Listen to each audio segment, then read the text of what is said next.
Hey, what's going on, guys? I'm Keven Eknes, and today we're gonna talk about licks. Now, I'm gonna go ahead and just make a wild claim, random claim, that you already know more than enough licks. But if you feel that you're repeating yourself, or if you feel just stuck in a rut, then chances are you just haven't expanded and developed upon the licks that you already know. Now, something that I highly suggest doing with every single lick that you want in your vocabulary is to just take it through its paces, like diatonically, take it through different modes, and just see how much you can just tweak and modify on the lick to make it your own and make you kind of able to change it for writing a song or solo or improvisation and so forth. And the concept that I'm going to show you today, I highly suggest doing it or starting off with kind of shorter or easier lines that's easy to see, to visualize, and kind of easy on the ear, not the super long 4-bar phrase kind of lines. So just start off simple. Let's play in B minor. And let's say our lick is flat 7, 1, flat 3. And if we're going to take that up just the minor scale, then instead of the flat 7, we got to go 1 up. So in other words, it's 1, 2, 4. Taking it up another step, we're doing 2, flat 3, 5. And let's say we want to do Dorian instead of just minor. So let's do flat 3, 4, and natural 6. And continuing up, we have 4, 5, and flat 7. And then 5, natural 6, 1.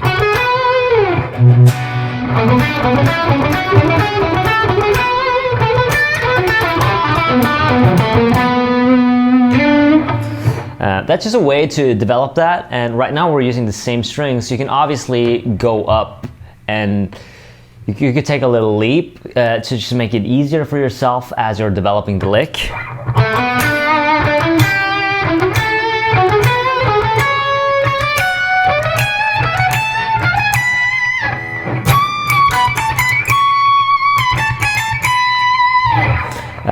Kind of imagination is your limit to how you develop it. You could also use just the same kind of motion, but you could change the interval.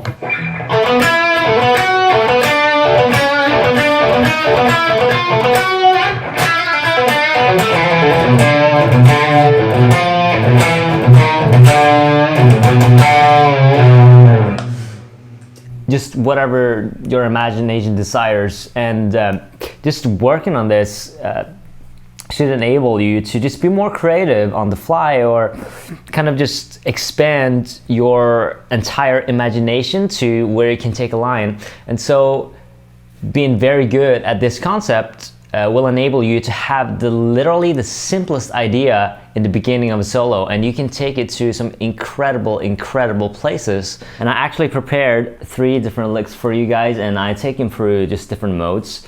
I'll write it on the screen, whatever modes I take you through, just diatonically, and it just starts off with just 4 times around, just a general idea, and then I take it to just a different mode, or just take it up diatonically, either down or up, just depending on where that lick is, basically. And if you want the full transcriptions of that, that's going to be available on my Patreon site. It's patreon.com/KevenEknes, and just hit that up.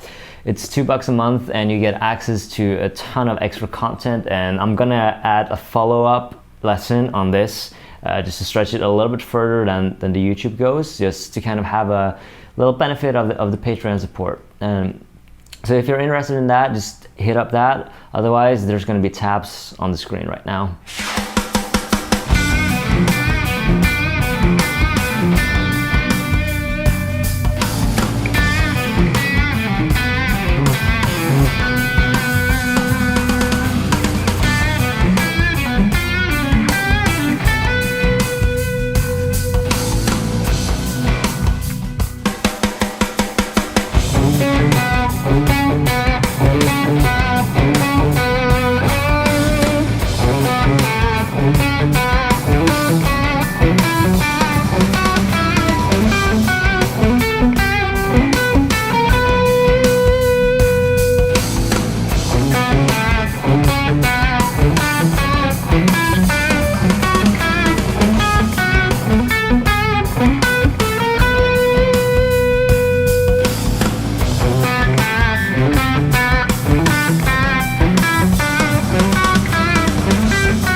So before we go ahead, I'm just going to put a quick little reminder that if you're digging this content so far, then make sure you hit that subscribe button and the bell icon next to it so you're notified whenever new lessons or content comes up. And also, if you want to just support, make sure you just leave a comment. Like, you could say that you love the lesson, you could say that you hate it, you could say that you think it's bull, or let me know if this concept was super useful to you and it just took your playing to the next level, really. I want to know all of that. Now, I am a huge Yngwie fan, and I do often believe that more is more as long as it's tasteful.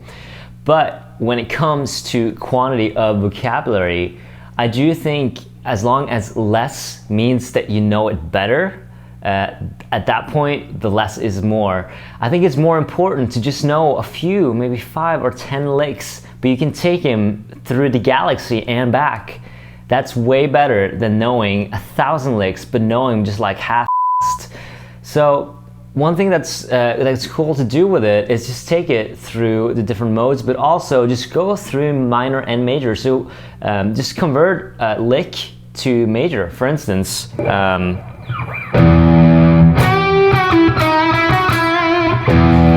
change that, or you could change that to Lydian. Change that to dominant. Change that to, I don't know, Phrygian.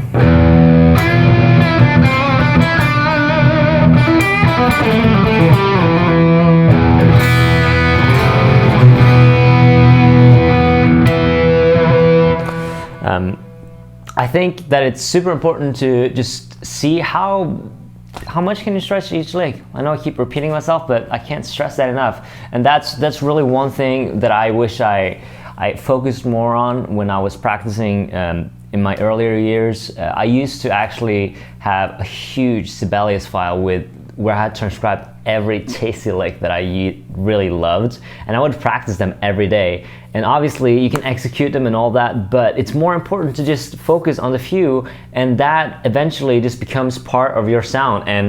And those kind of licks, that's just the tendencies to like how you say things. Just like when I'm talking to you, you've probably noticed that I say like a whole lot, and that's just kind of part of my vocabulary. And yeah, it's a brain fart, but it's kind of part of my persona. And so the licks should turn into the kind of musical persona that's you, and like that's your sound. Like, you all know that I do a lot of the